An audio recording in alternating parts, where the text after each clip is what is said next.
আপুনিতো চাগে বহুত দিনৰ পৰাই আছে আপুনিয়ে কওকচোন গেটৰ ভিতৰ দোকানখন জানো পিতাম্বৰ তামুলী নহয় পিতাম্বৰ অঁ বৰ ভাল ধুলীয়া আছিল যে কিন্তু পিতাম্বৰ তামুলীক আপুনি কেনেকৈ জানে তাৰ মানে নহয় এখেতৰ বয়সটো চাইহে কৈছোঁ মৌচম এনেকুৱা ঘড়ীটো এটাই আছে বুলি মই কেতিয়াও কোৱা নাই গতিকে নহয় এনেকুৱা নহয় এইটো সেই ঘড়ীটোকে মই আগতেও দেখিছোঁ সেইদিন দুদিন নহয় বহুবাৰ দেখিছোঁ আমাক কৈছোঁ হা আমাক কৈছোঁ তই তেখেতক ক্ষমা খোজাটো উচিত আৰে আফটাৰ অল তেখেত এজন বয়সস্থ মানুহ ইউ আৰ ৰাইট মামা মই তেখেতক ক্ষমা খোজাটো উচিত হ'ব কাৰণ এতিয়া হেমন্ত বৰবৰা এজন বয়সীয়াল মানুহ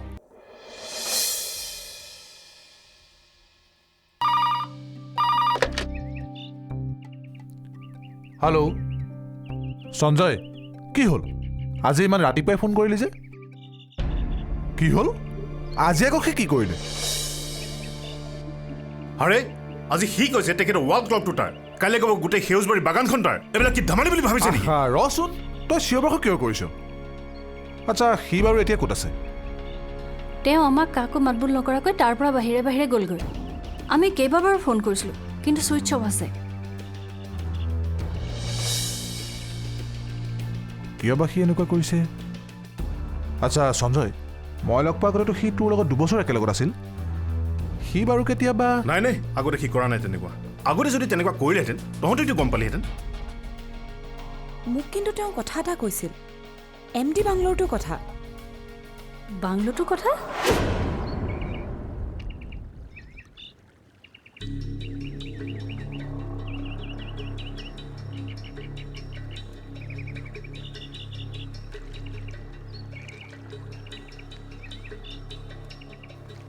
সকলোৱে কৈছে মোৰ এই বাগিচাখনৰ লগত কোনো সম্বন্ধ নাই ময়ো জানো মই ইয়ালৈ প্ৰথম আহিছোঁ প্ৰথম দেখিছোঁ কিন্তু কোনেওতো নাজানে মই স্কুলত পঢ়ি থাকোঁতেই এই ঘৰটোৰ এখন ছবি আঁকিছিলোঁ ছবি MD ঘৰটোৰ অঁ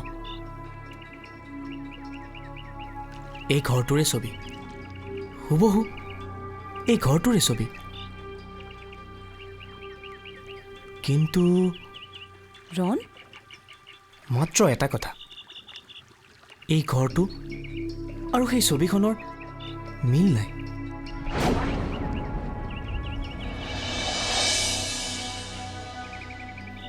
গেটখনৰ ওচৰত মোৰ ছবিখনত এডাল গছ আঁকিছিলোঁ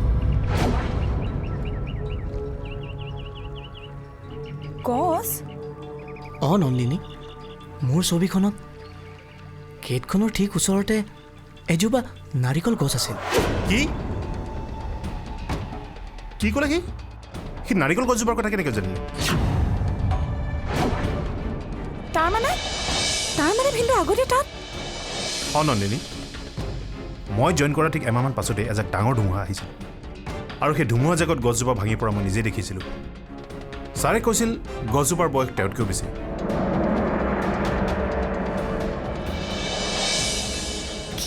দিগন্ত দা মোৰ মতে আমি কথাবোৰ চিৰিয়াছলি ল'ব লাগে তেওঁ জানো কিয় এইবোৰ কৰি ফুৰিছে নাই নাই নন্দিনী তুমি এতিয়া এইবোৰ আৰম্ভ নকৰিবা আমিওতো তাক নজনা নহয়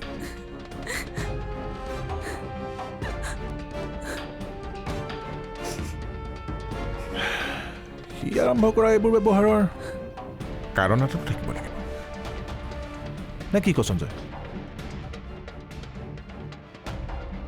কথাটো তই ঠিকেই ভাবিছ কাৰণ এটা হয়তো আছে কিন্তু কি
আকৌ আহিলা যে কিবা কথা আছে?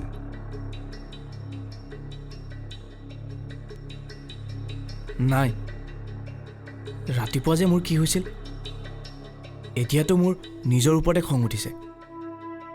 আপোনাৰো নিশ্চয় মোৰ ওপৰত খং উঠিছে আৰু ইটছ ভেৰি নৰ্মেল। নাই নাই, খং কিয় উঠিব? অন্ততঃ তোমাৰ ওপৰত। আপুনি সঁচাকৈয়ে কৈছেতো? আপুনি মোক ক্ষমা কৰিব uncle. Oh, don't be so' formal. মই একো ভবা নাই। এতিয়া কিন্তু তুমি অন্ততঃ চাহ একাপ খাবই লাগিব। মোহন,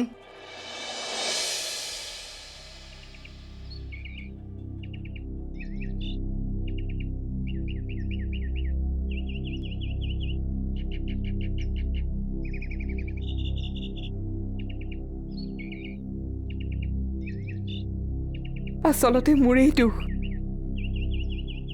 সিটো কেতিয়াও ইয়ালৈ অহাই নাছিল।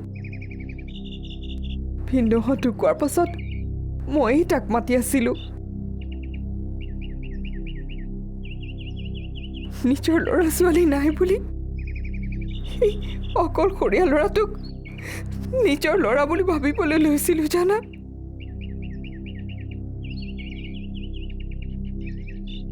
আৰু এতিয়া চোৱাচোন এইবোৰ কি হৈ গ'ল।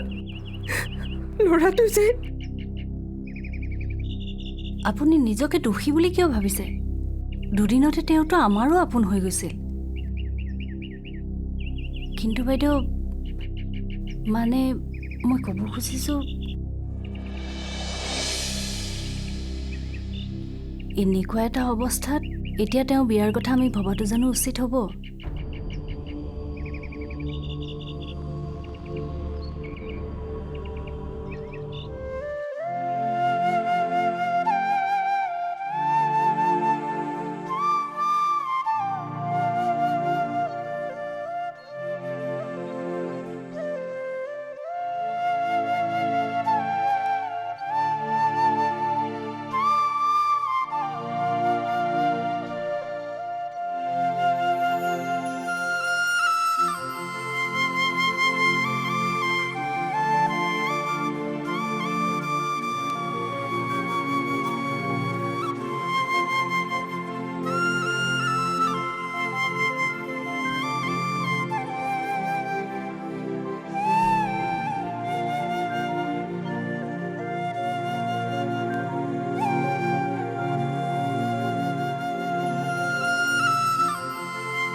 তুমি কথাবিলাক তেনেকৈ নাভাবিবা।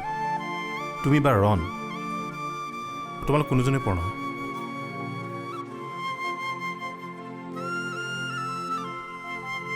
চোৱা, কিছুমান ডিচিশ্যন লওঁতে মানুহ কেয়াৰফুল হ'বই লাগিব। এনেকুৱা এটা মানুহৰ লগত সম্পৰ্ক কৰাটো সম্ভৱজনক নন্দিনী।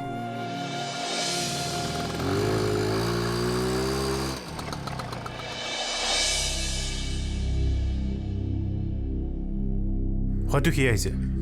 তুমি অকণমান ভিতৰলৈ যোৱাচোন। ভিতৰলৈ? য়েছ, ভিতৰলৈ। সি বা আকৌ কি কয়, যোৱা। ৰণ, আকৌ আহিব লগা হ'ল। অথনিটোৰ বছৰ ঘৰত কি কৰিলোঁ ঠিকটো নাই।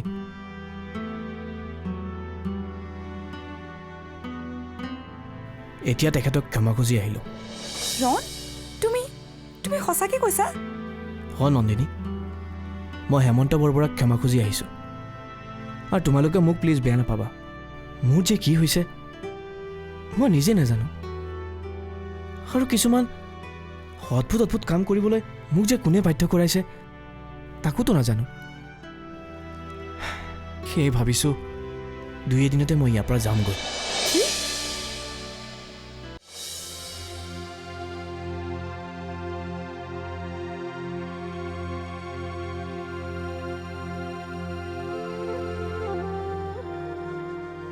লাবু, এনেকুৱা সময়ত তাক অকলে থাকিবলৈ দিয়াটো জানো ভাল হ'ব? তুমি তাক বুজাব লাগিছিল।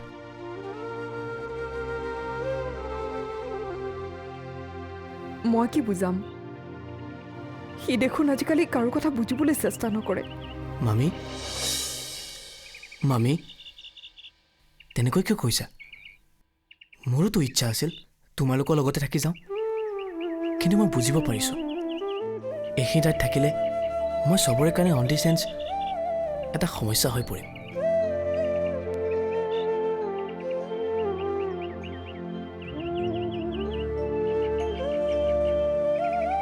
এই পৰিৱেশটো সলনি হ'লে মই এই মানসিক যন্ত্ৰণাৰ পৰা মুক্ত হ'ব পাৰিম।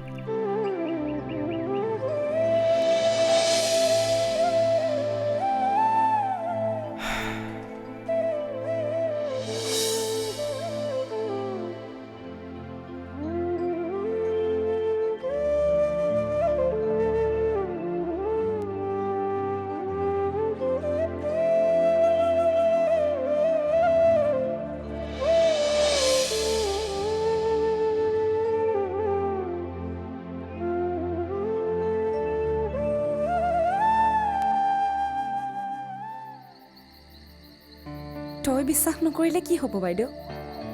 ভিনদেউক সুধিবি। আজি ৰণক লগ পোৱাৰ পিছত কোনেও ক'ব নোৱাৰে যে তেওঁৰ কিবা মানসিক ৰোগ আছে।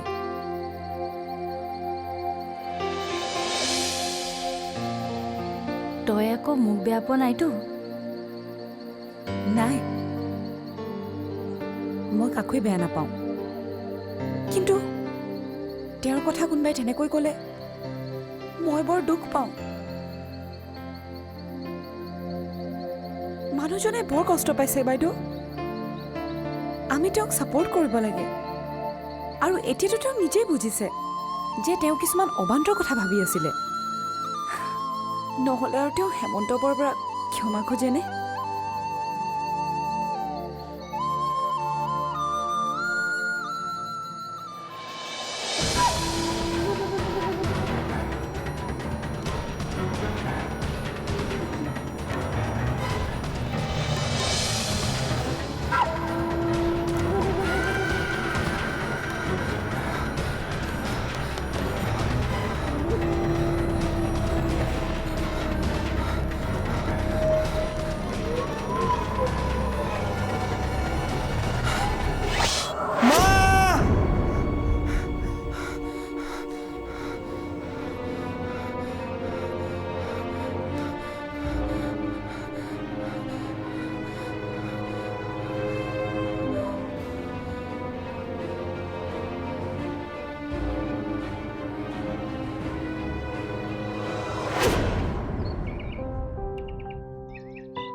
নাই নাই, তাক বাধা দিবলৈ মানা কৰ।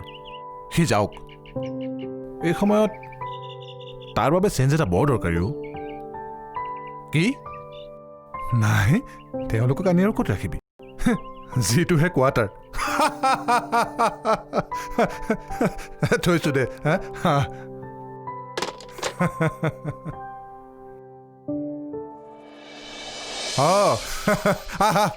বহ, মই তোৰ কথাকে ভাবি আছিলো। মোৰ কথা? অঁ, এই পুৰণি কথা এটা মনত পৰি গ'ল। তোৰ মনত আছেনে? তোৰ যে এডমিশ্যনৰ সময়ত তিনিচুকীয়া বাসৱী নামৰ ছোৱালীজনীয়ে তোৰ প্ৰেমত পৰিছিল। বাপৰে, ভাল কথাটো মনত পেলাইছ। তেওঁৰ উৎপাতততো তই ক্লাছলৈ যাবলৈকে ভয় কৰিছিলি। আৰু এবাৰ যে সেই আমাৰ লগত অচুকাৰ ওচৰত আমাক দেখি তোলৈ চাই পেলাই যে ৰন বুলি ফুটপাথৰ পৰা জাপ মাৰি দিওঁতে সেই ৰাস্তাতে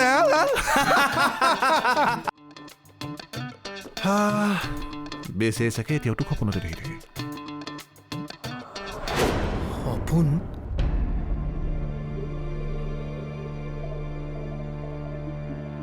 ৰন, কি হ'ল? দিগন্ত দা, তই সপোন দেখ? সেইবিলাক তই কি প্ৰশ্ন কৰিছ ষ্টুপিড?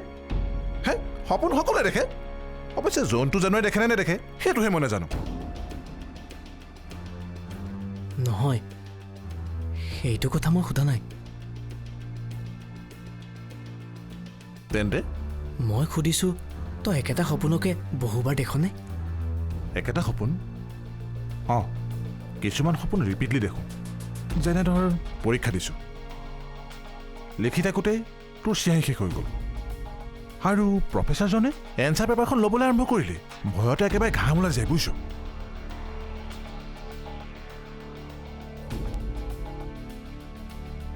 অৱশ্যে সাৰ পালে ৰিলিফ এটা পোৱা যায়। যা মইতো কেতিয়াবা বি এ পাছ কৰিলোঁ আকৌ নহয় মানে মই ইয়ালৈ অহাৰ পৰাই প্ৰতি নিশাই প্ৰায় এটাই সপোন দেখি আছোঁ।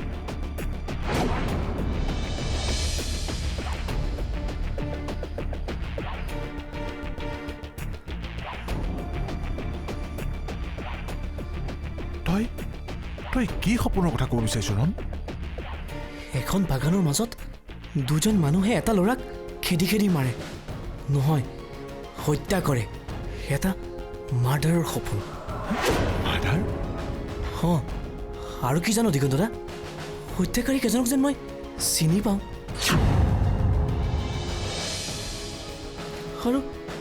আৰু যাক হত্যা কৰা হ'ল সেই ল'ৰাজনকে যেন মই চিনি পাওঁ। চিনি পাওঁ? তই কাৰ কথা কৈছ? হয়তো মই নিজৰ কথাকে কৈছোঁ।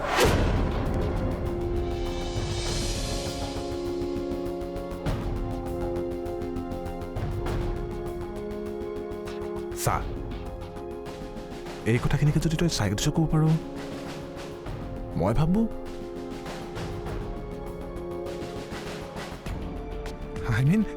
সেই কিছুমান কথা যে তোক ডিষ্টাৰ্ব কৰি আছে হয়তো তাৰ উপশম হ'ব।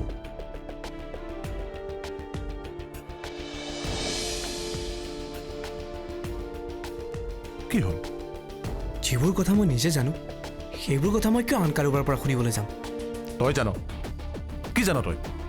তই যে সেই পিতাম্বৰনে কোনোবা এটা বিচাৰি ফুৰিছ, নীলৰ কথা কৈছ, হেমন্ত বৰবৰাৰ ৱাল ক্লবটো তহঁতৰ বুলি কৈছ, সেইবোৰ কথা। আৰে সেইবোৰ কথা কোনে বিশ্বাস কৰিব ৰণ? জানো মই কোনেও বিশ্বাস নকৰে।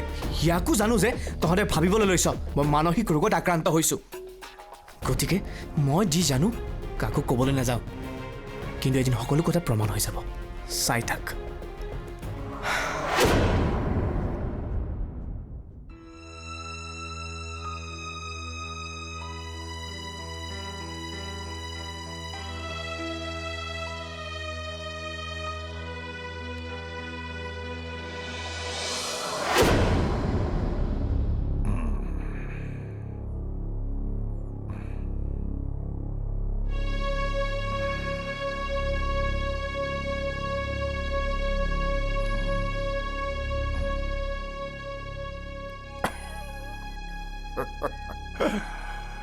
নহয় দুৱাৰা ডাঙৰীয়া, এইবোৰ কোনো ভূত পেটৰ দৌৰাত্ম নহয়। তবে মোৰ ধাৰণা হয় এইবোৰ তেওঁৰ জীৱনতে ঘটিত কিছুমান সত্য কাহিনী। কিন্তু শৰ্মাদা, তাৰ জীৱনত ঘটা যিকোনো ঘটনাৰ বিষয়ে আমি নজনা নহয়।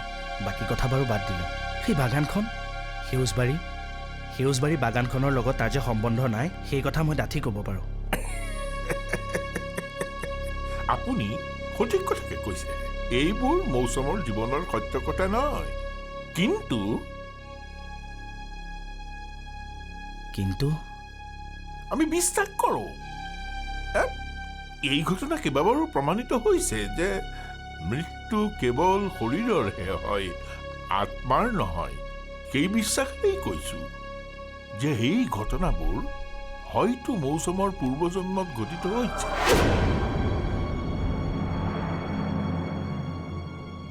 পূৰ্বজন্ম? তেওঁক নজনোৱাকৈ সেউজবাৰীৰ অতীত জানিবলৈ চেষ্টা কৰক। কিন্তু মই এজন ব্যক্তিৰ সন্ধান দিব পাৰোঁ।